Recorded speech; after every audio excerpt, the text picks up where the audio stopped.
వేలాది మంది మేస్త్రీ కార్మికులకందరికీ కూడా టీయూసీ తరఫున విప్లవాభివందనాలు తెలియజేస్తాను. మన సభకి సంఘీభావంగా వచ్చినటువంటి బండారు దత్తాత్రేయ గారు, సభాధ్యక్షుడు ఐలన్న గారు, ఇక్కడికి వచ్చినటువంటి గ్రేటర్ హైదరాబాద్ రాష్ట్ర వ్యాప్తంగా వచ్చినటువంటి నాయకత్వానికి అందరికీ కూడా మరొక్కసారి విప్లవ జయజయలు తెలియజేస్తున్నాను. ఈరోజు మనం మన హక్కుల కోసం, మన అవసరాల కోసం, మన జీవిత మనుగడ కోసం కొట్లాడాల్సిన సందర్భంలో కన్ను ముఖ్యమా వేలు ముఖ్యమా అని మాట్లాడుకోవడం అనేటువంటిది ఎట్టి పరిస్థితుల్లో సరైనది కాదనేటువంటిది ఈ సందర్భంగా మనం అర్థం చేసుకోవాలి. నాది కన్ను నీది వేలు, నీది కన్ను నాది వేలు అనే ఈ రెండు పరుచుకుంటే మనమే నష్టపోతాం అనేటువంటిది ఈ సందర్భంగా మనం అర్థం చేసుకోవాలి. ఐలన్న గారు చాలా స్పష్టంగా మాట్లాడిండు. మాకు మీకు శత్రుత్వం లేదు, మనం శత్రువులం కాదు, మనం కార్మికులం. కార్మికుల ఐక్యత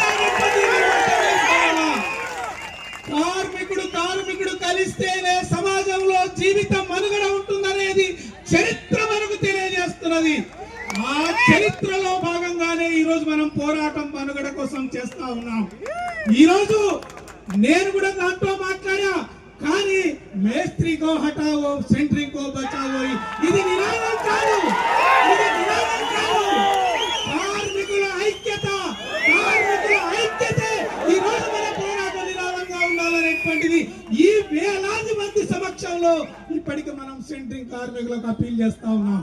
ఇది వాస్తవంగా అన్న చెప్పినట్టు అందరికీ లేదు, కొంతమందికే ఉన్నది. ఇది మనలో చిచ్చు పెట్టడం, మనల్ని విరుద్ధంగా చేయడం. ఈరోజు కులాల పేరు మీద, మతాల పేరు మీద ఎట్లయితే అనైక్యతంగా కొనసాగుతున్నామో కార్మిక వర్గంలో కూడా అనైక్యతను సృష్టించి మన డిమాండ్లను మనకు కాకుండా చేసేటటువంటి ఒక దుర్మార్గమైనటువంటి ప్రక్రియ అనేది కూడా ఈ సందర్భంగా మనం అర్థం చేసుకోవాలి. ఈరోజు ఐలన్న గారు, మనము మిగతా సంఘాలు ఏమడుగుతున్నాం?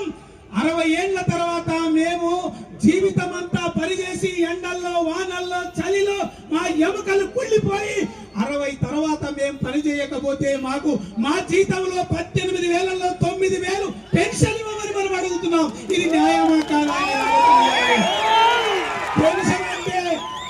పెన్షన్ అంటే 2,000, 3,000, 4,000 కాదన్నా. మనం నెల